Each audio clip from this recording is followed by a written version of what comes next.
July online activist forum জোয়াফের জরুরি সংবাদ সম্মেলন ছিল। আমাদের সংবাদ সম্মেলনের বিষয় ছিল জুলাই জনতার নির্বাচনী প্রত্যাশা। তো আমরা সবসময় অ্যাক্টিভিজম করে গেছি অনলাইন ভিত্তিক, মানে জুলাইয়ের সব কিছু আমাদের অনলাইন ভিত্তিক ছিল। আমরা কখনোই এরকম অফলাইনে আসি নাই। দুই একটা প্রোগ্রাম হয়তো হয়েছে, কিন্তু এখন আজকে এই অফলাইনে এসে এই প্রেস রিলিজটা করার একটাই কারণ, সেটা হচ্ছে যে আমাদের হাতে এইটাই মাত্র লাস্ট সুযোগ যে আমরা আমাদের জুলাইকে রক্ষা করতে পারবো, আমরা আমাদের জুলাইয়ের পক্ষে দাঁড়াতে পারবো। তো সেই কারণে আমরা বলতে চাই যে সবাই হ্যাঁতে ভোট দিবেন, যেন হ্যাঁ ওখানে হয়তো কম বেশি জুলাই সনদে একটু ভিন্নতা থাকতে পারে, কিন্তু মেজরিটি হচ্ছে আমাদের পক্ষে।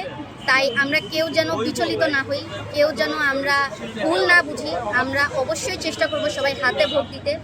আর যতটা মানে হাতে ভোট দেওয়ার পরও আমাদের যা টুকটাক হয়তো কিছু আছে যা নিয়ে আমাদের বিতর্ক তৈরি হয়েছে, যে এটা হলে ভালো হয় কি হয় না, বা ইসলামের পক্ষে আসে কি আসে না, সেইগুলো আমরা অবশ্যই চিন্তা করব যে কিভাবে সেইটা আমাদের বেনিফিটে আনা যায়। আমরা সেইভাবে আমরা কাজ করব, কিন্তু সবাই হ্যাঁর পক্ষেই থাকবেন, হ্যাঁ থেকে কেউ নড়বেন না, সবাই আমরা হ্যাঁতে ভোট দেব।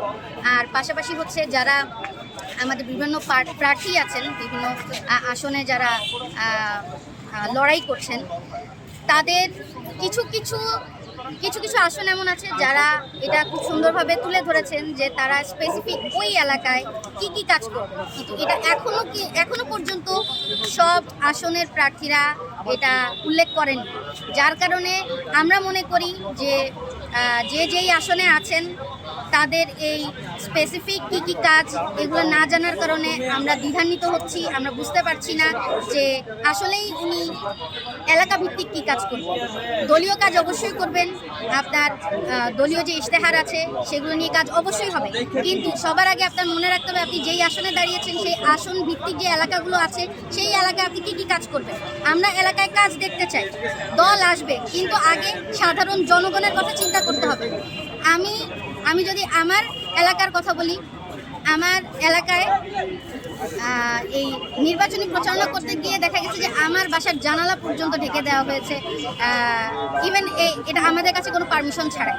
ঠিক আছে, তো এইসব অনেক অনাকাঙ্ক্ষিত ঘটনা ঘটছে প্রতিনিয়ত, মারামারি হানাহানি অনেক কিছুই ঘটছে যা আমরা চাইনি। আর অনেকেই দেখা যাচ্ছে যে অনেক ধরনের প্ল্যান প্রোগ্রাম করছেন, এরকম অনেক পুরো কথা আমরা শুনছি, অনেকেই ভয় দেখাচ্ছেন। তো আমরা এতটুকুই বলবো যে জুলাই জনতা কাউকে ভয় পায় না। আর তার চেয়েও বড় কথা হচ্ছে যে যারাই চক্রান্ত করুক না কেন, আপনি যদি মনে করেন আপনার এলাকার ভোট কেন্দ্রে কোনো চক্রান্ত হতে পারে, আপনি ফজরের নামাজের সময় আপনার ভোট কেন্দ্রে যান, যে ওখানে দাঁড়িয়ে থাকেন, যে দেখেন যে আপনার ভোট যেন আপনি সঠিকভাবে দিতে পারেন। আর আমরা অবশ্যই সকল ধরনের ষড়যন্ত্র আমরা প্রতিহত করব ইনশাআল্লাহ। আমরা জুলাইতে যেরকম এক হয়েছি, আমরা এবার এই ভোটেও আমরা এক হব।